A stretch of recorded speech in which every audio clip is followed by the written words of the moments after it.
کسی زمانے میں بادشاہ وقت نے اپنے وزیر خاص سے یہ کہا کہ کیا وجہ ہے مجھ سے زیادہ حشاش بشاش زندگی میرے محل اور میرے دربار کے خادم گزار رہے ہیں، حالانکہ ان کے پاس وہ سب کچھ نہیں جو میرے پاس ہے، تو اس کی کیا وجہ ہے؟ وزیر نے بادشاہ سے کہا کہ آپ ایسا کریں، ان میں سے کسی ایک خادم پر 99 کا قانون آپ نافذ کر کے دیکھیں۔ بادشاہ نے پوچھا کہ 99 کا قانون کیا ہوتا ہے؟ تو وزیر نے سمجھایا کہ آپ ایک سرائی لیں اور سرائی میں آپ 99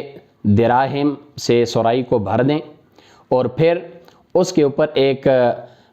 کاغذ پر لکھ کر کے لگا دیں کہ اس میں 100 دراہم ہیں اور یہ آپ کے لیے ہدیہ ہیں، اور اس سرائی کو کسی خادم کے گھر کے باہر چھوڑ دیں۔ جیسے وزیر نے سمجھایا بادشاہ نے ایسا ہی کیا، سرائی میں 99 دراہم ڈالے اور اس پر لکھ دیا کہ اس میں 100 دراہم ہیں اور یہ آپ کے لیے ہدیہ ہیں، اور ایک خادم کے دروازے کے پاس رات کو چھوڑ کر کے بادشاہ اور اس کے دیگر جو خادم تھے وہ تماشا دیکھنے کے لیے چھپ گئے، اور دروازہ کھٹکھٹایا، خادم باہر آیا اور اس نے آ کر کے سرائی اٹھائی اور گھر لے گیا۔ جا کر کے دراہم گنے تو وہ 100 نہیں بلکہ 99 نکلے، تو اس نے یہ سوچا کہ شاید ایک درہم گھر کے باہر کہیں گر گیا ہو، تو خادم اور اس کے اہل خانہ سارے کے سارے وہ ایک درہم ڈھونڈنے کے لیے گھر سے باہر نکلے، اور وہ ساری رات وہ ایک درہم کو ڈھونڈنے لگے، اور پھر تھک ہار کر کے خادم اپنے اہل خانہ سے بیوی بچوں سے کو سست تیز کہنے لگا کہ تمہیں تلاش کرنے کا اچھا طریقہ نہیں آتا،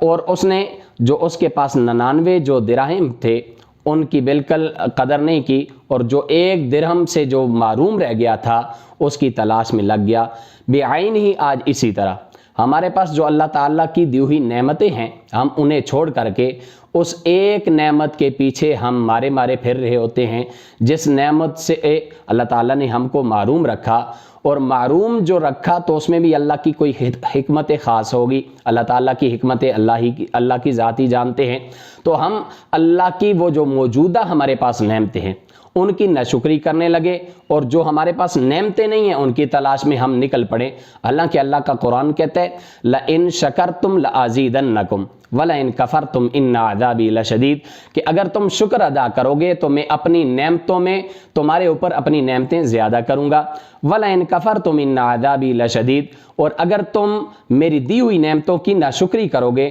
تو بے شک میرا عذاب بہت زیادہ سخت ہے۔ آج دنیا کے ہماری تمام مشکلات کا حل ہو سکتا ہے اگر میں اور آپ یہ سوچنا چھوڑ دیں کہ جناب میرے کپڑے ایسے ہونے چاہیے کہ جسے لوگ اچھا کہیں، میرا کھانا ایسا ہونا چاہیے کہ لوگ اس کی تعریف کریں، میرا گھر ایسا ہونا چاہیے کہ ہر کوئی اس کی واہ واہ کرنے لگے، بلکہ جو اللہ نے دیا ہم اس پر شکر ادا کریں، جیسا اللہ نے دیا ویسا ہم پہن لیں، جو اللہ دے ہم اس کو کھا لیں، اور جتنا اللہ نے گھر ہمیں دیا چاہے وہ ایک کمرے کا ہو ہم اس کے اندر پرسکون زندگی گزار سکتے ہیں، بشرطے کہ ہم اللہ کی دی ہوئی نعمتوں پر شکر ادا کریں۔ میں اکثر یہ بات کہتا ہوں، آج کے زمانے میں اللہ نے ہمیں وہ نعمتیں دی ہیں جو سابقہ دور کے بادشاہوں کے پاس نہیں تھیں۔ آج غریب سے غریب گھر میں جناب پنکھا موجود ہے، پینے کے لیے ٹھنڈا پانی موجود ہے، ڈی فریزر موجود ہے، حالانکہ سابقہ دور میں قارون جیسے بادشاہ کے پاس، فرعون کے پاس، حامان کے پاس، نمرود کے پاس آج کی جو نعمتیں اللہ نے ہمیں دی ہیں یہ نعمتیں انہوں نے دیکھی بھی نہ تھی۔ لہٰذا ضرورت اس بات کی ہے کہ ہم اللہ تعالیٰ کی دی ہوئی نعمتوں پر شکر ادا کریں اور زیادہ سے زیادہ کثرت کے ساتھ شکر ادا کریں، اللہ تعالیٰ اپنی نعمتوں میں اضافہ کریں گے۔ اللہ تعالیٰ مجھے، میرے دیکھنے سننے والوں کو اللہ تعالیٰ عمل کی توفیق عطا فرمائے۔ وما علینا الا البلاغ۔